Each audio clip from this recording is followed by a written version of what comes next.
Sunitha Williams, Sunny, was born on September 19, 1965 in Euclid, Ohio.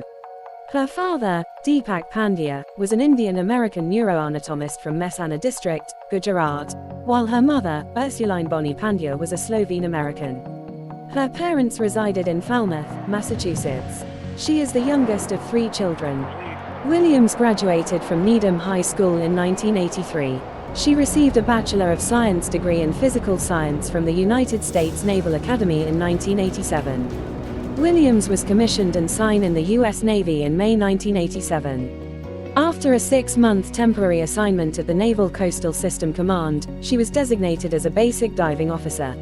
She next reported to the Naval Air Training Command, where she was designated a naval aviator in July 1989.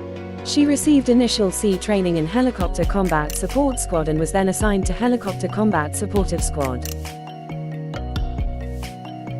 In December 1995, she went back to the Naval Test Pilot School as an instructor in the Rotary Wing Department and as the school's safety officer.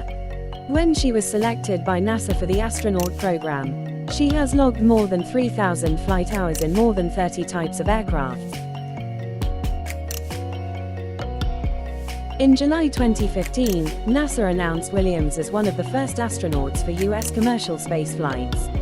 She began working with Boeing and SpaceX to train in their commercial crew vehicles, along with other chosen astronauts. In August 2018, she was assigned to the first operational mission flight to the International Space Station.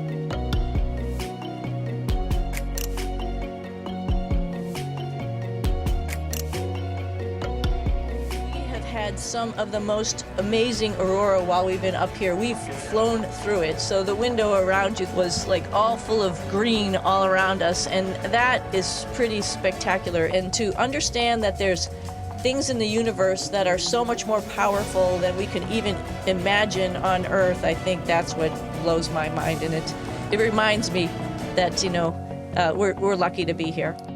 4 out of 6 of us sleep. And so people always ask about sleeping in space. Do you lie down? Are you in a bed? Not really, because it doesn't matter. You don't really have the sensation of lying down. You just sit in your sleeping bag. So here's one sleep station right here. I'm going in right now.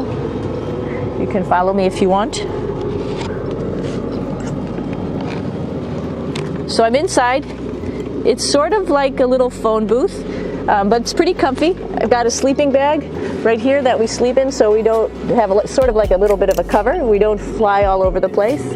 But you know, you can sleep in any orientation. I have it feeling like I'm standing up right now, but like you saw, I'm on the floor. But it doesn't matter if I turn over and I sleep upside down. I don't have any sensation in my head that tells me that I'm upside down, so it really doesn't matter. The sleep station is also like a little office. We've got a computer in here. As you can see, we've got a couple little toys. I've got some books. I've got some clothes and other things that make it sort of like home. I'm coming out. And just for reference, that's one sleep station. This one's another. Right here. There's one on the ceiling, if you want to call it. Right here. And then there's a 4th on the other wall over here. So all of us sleep in a little bit of a circle. All right, come on back. There's more to show you.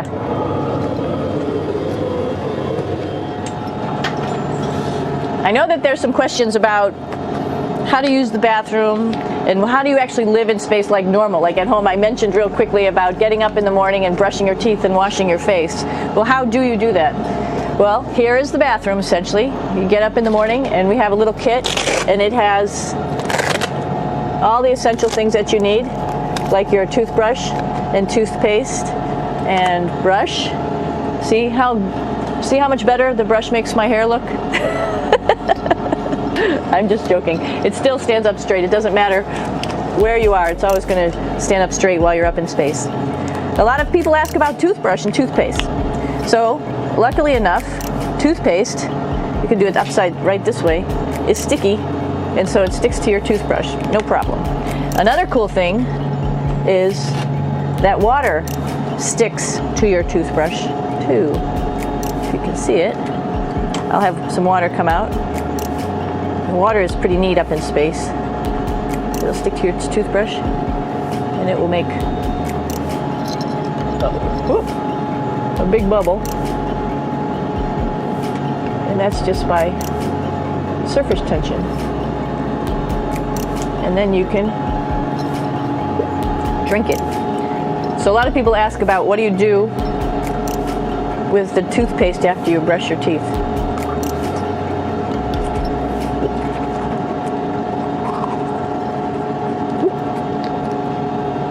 Two options. Swallow it, and it's sort of like mouthwash, but it tastes a little gross. Or you can just spit it out in a paper towel, and then you don't have to worry about it. Swallowing thing I wouldn't recommend at home. I'm only up here for 4 months, so it's not that bad. One of the most pressing questions about living in space, of course, is the bathroom. So let's take a look at that little piece of work. Come on in.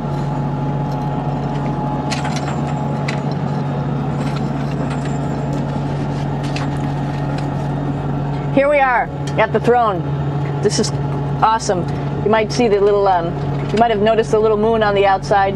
This is our orbital outhouse right here.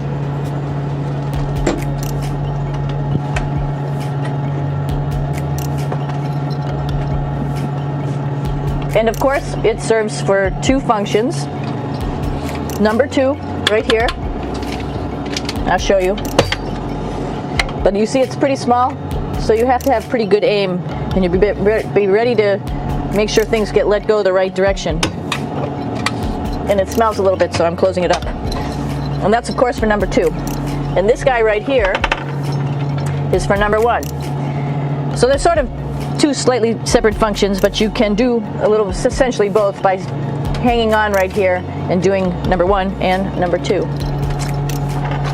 I might add it's color coded, so you really don't get it mixed up, which is nice. This is yellows for number 1. And also there's a selection of paper. People always ask about toilet paper. What do you do with toilet paper? What kind of toilet paper do you have? We have gloves, just because sometimes it does get messy. We have some Russian wipes, which are a little bit coarse if you like the coarse type of toilet paper. We have some nice tissues, which are nice and soft if you like soft toilet paper. We have Huggies, just for any cleanup. You know, we were all babies once, and this sort of helps. And then if things get really out of control, we have disinfectant wipes, just to make sure we clean up here. Because, you know, just like the water I showed you, the number 1 stuff can sort of go all over the place if you don't aim correctly. And did I mention both of these have a little bit of suction, so they should keep things going in the right direction. But like I said, sometimes things get a little out of control if you are out of control yourself flying around. So we have lots of protective stuff. And of course, you do have your privacy. There's a little door, so other people know that you're in there. Here's a pretty cool place. This is sort of like in your house where everybody meets in the morning. After you wash your face, brush your teeth, you want to find something for breakfast. And this is our kitchen. You might notice there's all sorts of foods here.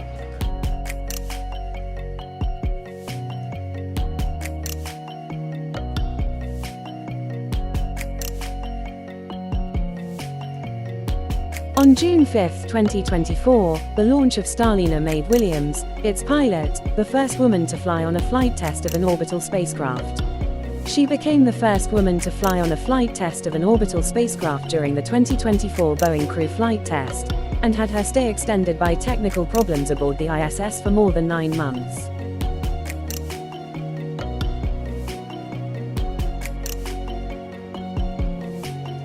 She is one of the most experienced spacewalkers in the world. Her 9 spacewalks are second most by a woman, and the total time of 62 hours and 6 minutes is 4th overall and the most by a woman.